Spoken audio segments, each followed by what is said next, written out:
Telecom sector में इन दिनों कई सारे मुद्दे हैं।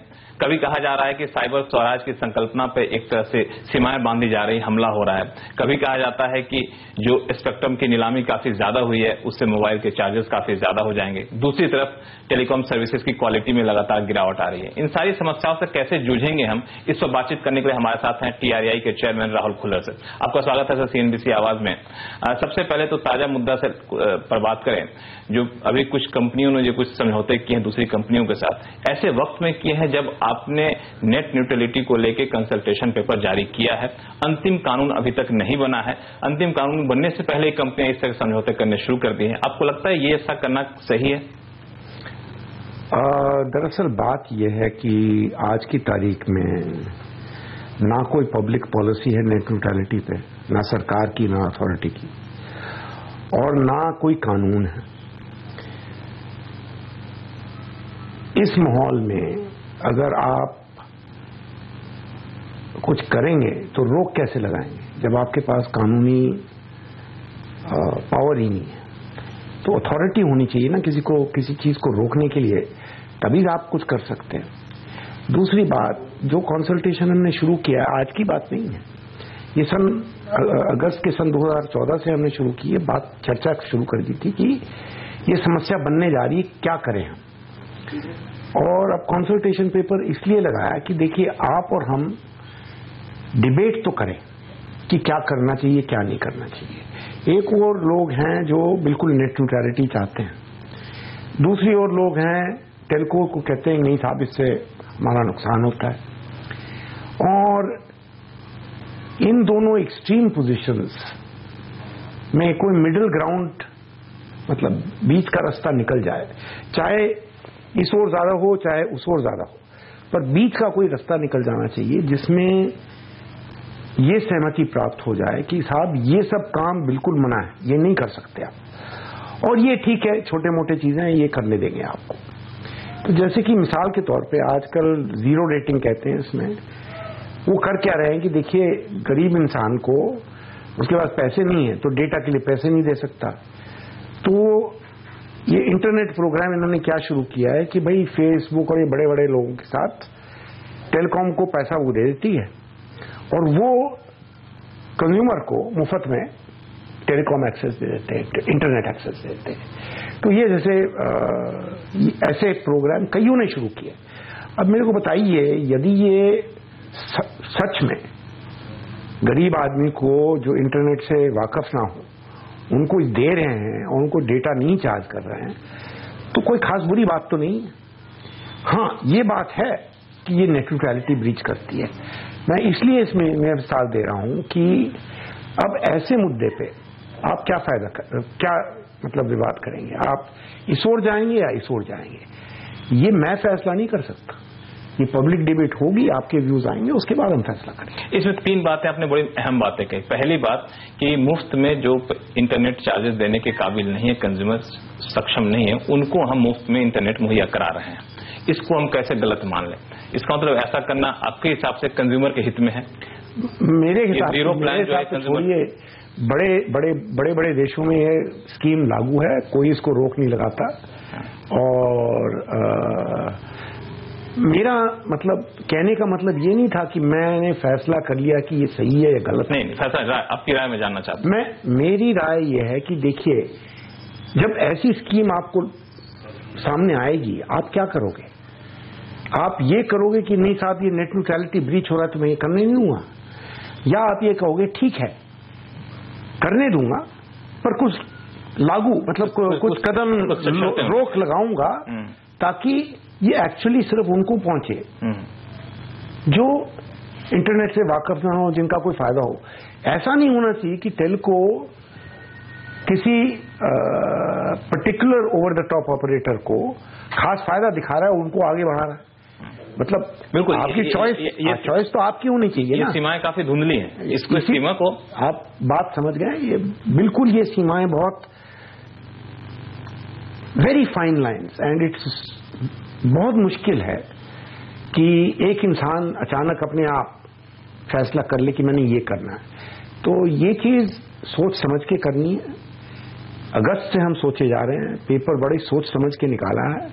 कोई व्यू नहीं मेकअप किया है, दोनों तरफ बड़े तगड़े आर्ग्यूमेंट्स हैं। अब जब आपके रिस्पॉन्सेज आएंगे, ओपन हाउस डिस्कशन होगा, उसके बाद फैसला करना पड़ेगा।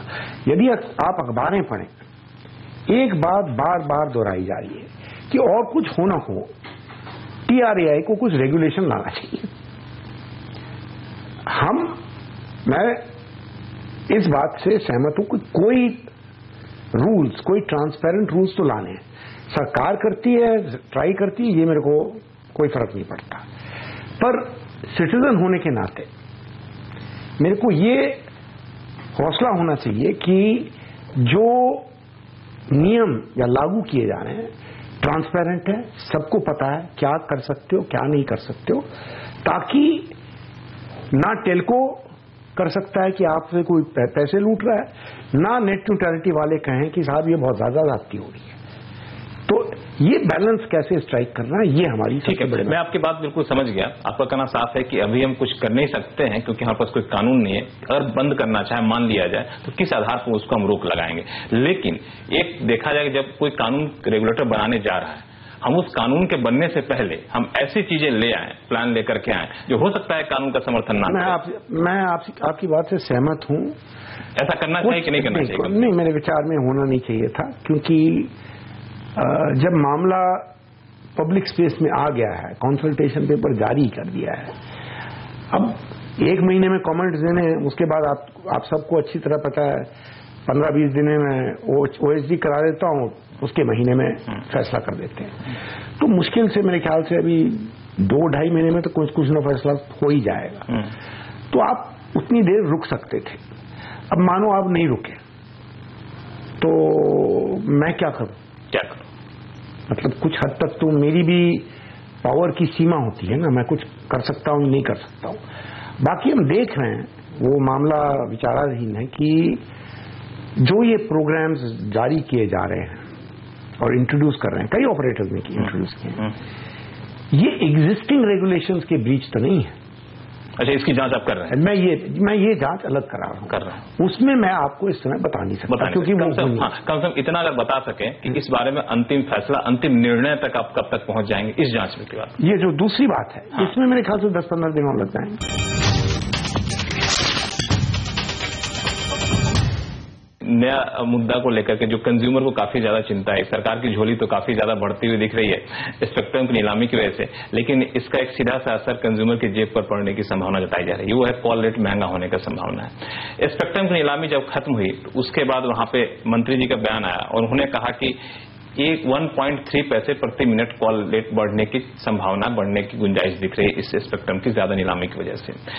जो कंपनियां हैं वो करीब 10 से 15% रेट बढ़ने की संभावना। आपका बयान मैंने पढ़ा, वो है 12 से 15%। आखिर सबसे पहला सवाल तो है कि कॉल रेट बढ़ने की खतरा कितना है और कितना आपके हिसाब से बढ़ना चाहिए? 2 बातें पहले इलेक्शन में स्पष्ट कर लूं।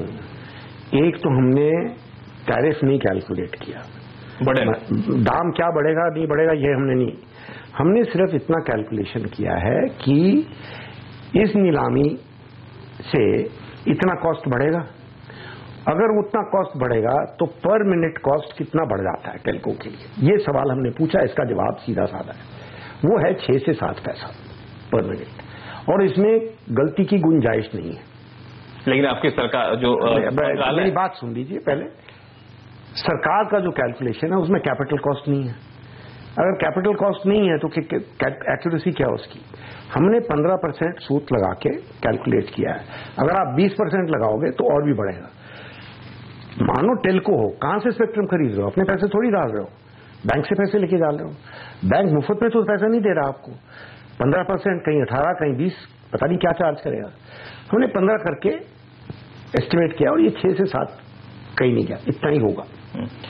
हाँ, तो आपकी नजर से ये देखना चाहिए कि अगर कॉस्ट इंपैक्ट सिर्फ 6-7 पैसा है, 1 पैसा को तो छोड़ो, 6-7 पैसा, ये भी कोई खास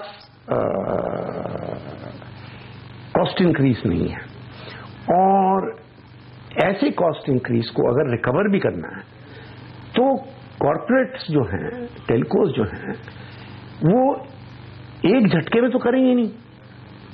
अगर एक झटके में नहीं करेंगे तो अगर अगले 2-3 साल में वो धीरे धीरे धीरे 2 पैसा एक साल, 2 पैसा अगले साल या 3 पैसा एक साल बढ़ाएं तो कौन सी बड़ी मुसीबत होगी।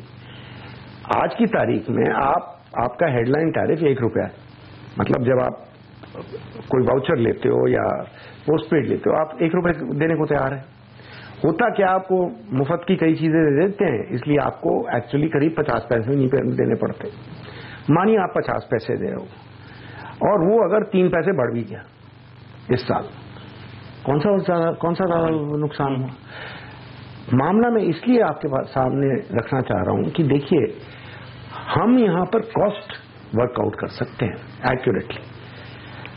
कंपनी क्या करेगी ये तो कंपनी की स्ट्रैटेजी है, मैं आपको वो नहीं बता सकता।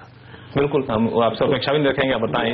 मैं कैसे कह सकता हूं। तो जो टैरिफ है वो कैसे बढ़ाया जाएगा, कब बढ़ाएंगे, कितना बढ़ाएंगे, कैसे करेंगे, ये मैं जवाब आपको दे नहीं सकता। मेरा अंदाज सिर्फ दो चीजों पे मैं साफ बिल्कुल स्पष्ट करना चाहता हूं।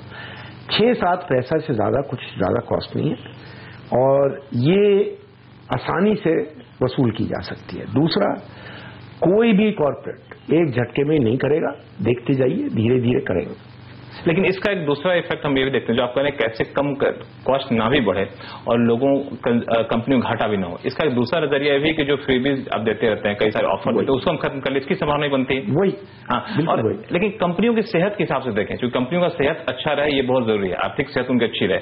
इस पर कितना बड़ा खतरा मंडरा रहा है, क्योंकि बैंक से पैसे उन्हें लेने पड़ेंगे, इतने भारी पैसे लेने पड़ेंगे, बैंक देने की हालत में होगी कि नहीं ऐसी कंपनियों के लिए, ये कितनी बड़ी चिंता है। रेगुलेटर सिर्फ रेगुलेट नहीं, डेवलपमेंट के बारे में सोचता है, इसलिए आपसे सवाल पूछ रहा हूँ। आपको मेरे विचार इसके बारे में एक बार नहीं, मैंने 10 बार कह चुका हूं पब्लिक में, बड़े स्पष्ट हैं कि यदि आपको इंडस्ट्री से पैसे वसूल करने हैं तो इंडस्ट्री अगर हेल्थी नहीं रही तो क्या इंडस्ट्री रही। ये बात जरूर है कि नीलामी से इनका जो मार्जिन है, उसको एबिटा मार्जिन कहते हैं, वो घटेगा। इस साल घटेगा, अगले साल और घटेगा और सन 2021 तक जो रिपेमेंट्स हैं वो बढ़ जाएंगी, बहुत बढ़ जाएंगी, क्योंकि इंस्टॉलमेंट पेमेंट्स होंगी तो उस समय तक बहुत बढ़ जाएगा। यदि कंपनीज ये पैसा वसूल नहीं करती किसी तरह, इनकी बहुत बड़ी समस्या हो जाएगी, नंबर 1। नंबर 2, पैसे कहां से आते हैं, इन्वेस्टमेंट करने के लिए कहां से पैसे आते हैं कंपनी के पास। या तो वो इक्विटी बेचता है, या बैंक से डेट लेता है, या इंटरनल प्रॉफिट्स को इन्वेस्ट करता है, और कोई तो चारा नहीं है। बिल्कुल, इक्विटी का आप हाल देख रहे हो, कौन खरीदेगा, और फॉरेन इन्वेस्टर डालने को तैयार नहीं, क्योंकि उनके बिलियंस ऑफ डॉलर लगे हुए हैं, एक डॉलर वापस तक नहीं आया उनका।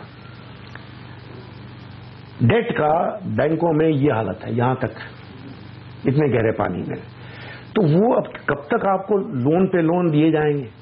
और जैसे गवर्नर साहब ने कहा है कि भाई 8.5 लाख करोड़ का तो इंफ्रास्ट्रक्चर सेक्टर में लोन है, और अगर आप कुछ इससे वसूली की बात नहीं करोगे तो आगे के लिए बहुत बड़ी समस्या हो जाएगी बैंकिंग सेक्टर के लिए। तीसरा, यदि आप इंटरनल अप्रूवल नहीं होंगे, मतलब अगर प्रॉफिट ही नहीं रहा, तो फिर आप मेरे को बताइए निवेश कहां से होगा। लेकिन इन सारी समस्या की जड़ में आपको नहीं लगता है कि हम लोग भी कुछ हद तक जिम्मेदार हैं, जब स्पेक्ट्रम की कीमत तय कर रहे थे।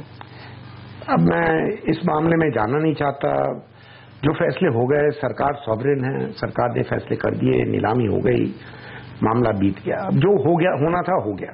उससे पहले जो भी हमने कहना था हमने कह दिया था। अब आगे बढ़ो, मेरा आएगा तो रास्ता बंद, आप ही बताएं। आप आगे बढ़िए और अब सोचिए कि आगे क्या करना है। मेरे विचार में 3-4 चीजें सरकार को तुरंत कर लेनी चाहिए। एक तो स्पेक्ट्रम शेयरिंग ट्रेडिंग तुरंत करनी चाहिए। दूसरा, पब्लिक अनाउंसमेंट कर देना चाहिए कि साहब मैं ये स्पेक्ट्रम बैंड इसके लिए इस्तेमाल करूंगा, ये आज इसकी नीलामी 6 महीने के बाद होगी, इसकी नीलामी साल बाद, इसके बाद 2 साल के बाद। अगर आप ये स्पष्ट कर लो पब्लिक स्पेस, और सरकार की कमिटमेंट हो जाए कि हम ये करेंगे ऐसी चीजें, इन्वेस्टर कॉन्फिडेंस इंप्रूव होगा और टेल्को को पता लग जाएगा कि करना क्या है, प्लान कर सकता है। तो ये चीजें तुरंत कर देनी चाहिए। आगे की सोचिए, क्योंकि अगर आप डिजिटल इंडिया और ये बड़े बड़े एम्बिशियस प्रोग्राम्स की बात सोच रहे हैं, बिना स्पेक्ट्रम के, बिना टावर्स के, इनकी अवेलेबिलिटी इंक्रीज करना, बैकहॉल स्पेक्ट्रम को इंक्रीज करना और इन्वेस्टर कॉन्फिडेंस इंप्रूव करना। जब तक आप ये चीज 3, 4, 5 नहीं करेंगे तब तक मुश्किल है। एक जो सवाल मैं पूछूंगा वो कंज्यूमर के लिए काफी अहम है और इनफैक्ट हम दोनों अभी झेल चुके हैं। आपसे फोन पे बात करता हूँ, कॉल ड्रॉप हो जाता है, क्वालिटी सर्विस काफी ज्यादा खराब हो गई है। इसके लिए क्या जिम्मेदार माना जाए कि कुछ दिक्कत है, इंफ्रास्ट्रक्चर दिक्कत है या फिर कंपनियां ठीक से मॉनिटर नहीं कर पा रही हैं? दो अलग समस्याएं। एक तो हमारी ओर से हमने क्वालिटी ऑफ सर्विस के पैरामीटर लगाए हुए हैं और जो भी ब्रीच करता है उनको मैं फाइनेंशियल डिसइंसेंटिव इम्पोज करता हूं। एक कंपनी को छोड़ के सारों ने पैसा अपना जमा कर दिया, मैं पेनल्टी लगाता हूं, चुपचाप पैसे देते हैं। लेकिन क्वालिटी सुधारते नहीं है। क्वालिटी सुधारते हैं, पता है उनको क्वालिटी नहीं सुधरेगी, पैसे और ठोकने बनाएंगे। ठीक है। दूसरी बात तो ये तो हमारी ओर से जो हमने करना है, पर आपको ये समझना चाहिए कि कुछ हद तक इसकी भी सीमा होती है। मानिए आप कुछ कर ही नहीं सकते, मानिए आपको मैंने स्पेक्ट्रम दिया हुआ है नॉर्थ ईस्ट में और उसमें इंटरफियरेंस है, तो आप करोगे क्या? कॉल ड्रॉप तो होगी आपकी। तो दूसरी समस्या है ये, तीसरी समस्या ये कि अगर आपकी स्पेक्ट्रम अवेलेबिलिटी कुछ खास बड़ी नहीं और अर्बन एरिया में लोग रोजाना कह रहे हैं कि टावर बंद करो, तो फिर क्वालिटी ऑफ सर्विस क्या होगी? मतलब स्पेक्ट्रम की कमी, टावर की मौजूदगी, जो डेंसिटी है वो कम होना, ये कॉल ड्रॉप की एक बड़ी वजह है, बहुत बड़ी समस्या है। लेकिन हम आपको टेलीकॉम मंत्री का एक बयान बताना चाहेंगे, 14 फरवरी का आया था। उन्होंने कहा था कि हम इस आइडिया को बाय नहीं करते हैं कि अगर कोई कहता है कि स्पेक्ट्रम की कमी की वजह से कॉल ड्रॉप हो रहा है। वो खुद कह रहे हैं। ये आप मंत्री जी से सवाल पूछिए, मैं तो सिर्फ फैक्ट में बात करता हूं, मेरे कोई राय बाय नहीं है।